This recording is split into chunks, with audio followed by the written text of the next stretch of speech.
Willow Creek is a found footage horror film about the Bigfoot.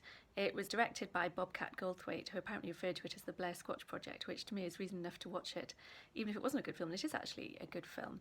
I do like found footage films. I do sometimes wonder about all the unfound footage out there and all the horrific murders by semi-mythical creatures of teenagers on spring break that we're never going to find out about. I suppose we still never know. Willow Creek follows a couple, Jim and Kelly. Jim is a Bigfoot obsessive. Kelly is a skeptic, but she loves him and she's happy to support him in his endeavours. They have a really sweet, touching relationship, and it really is the backbone of the film. They obviously really love each other. So they are heading into the Six Rivers National Park in California for a weekend of hiking and camping and also filming a documentary. He wants to make a documentary about Bigfoot. And this national park is the location of the famous Patterson-Gimlin footage from 1967, which purports to show a real-life Bigfoot walking along a riverbed. And people have been arguing for 50 years whether this real footage is actually of a Bigfoot or of a man in a comedy gorilla suit.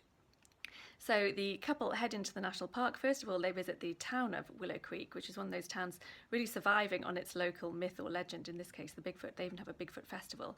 The locals are made up by skeptics who are still happy to take the money of the tourists coming to visit, and people who really believe in the legend and who provide the terrifying warnings not to go into the woods. Warnings which, of course, Jim and Kelly ignore because this is a found footage horror film. There are also posters up around the town about a missing local woman, just to add a sort of extra air of menace. So Jim and Kelly carry on with their plans. They head into the woods. They have to leave their car and carry on foot at one point, and they set up camp. And then things start to take a slightly more sinister turn.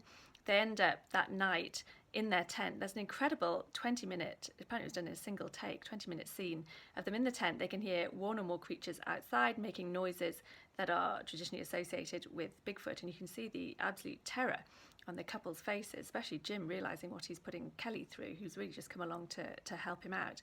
They decide to leave at dawn the next morning, but of course things are never that simple.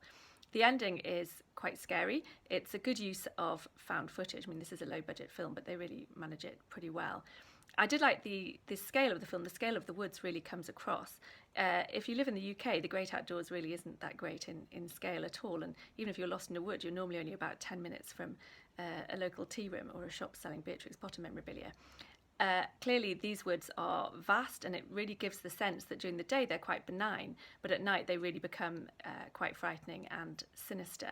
So it's really a film that's worth a watch. It is low budget, but for the money that was spent on it, it really provides some good scares.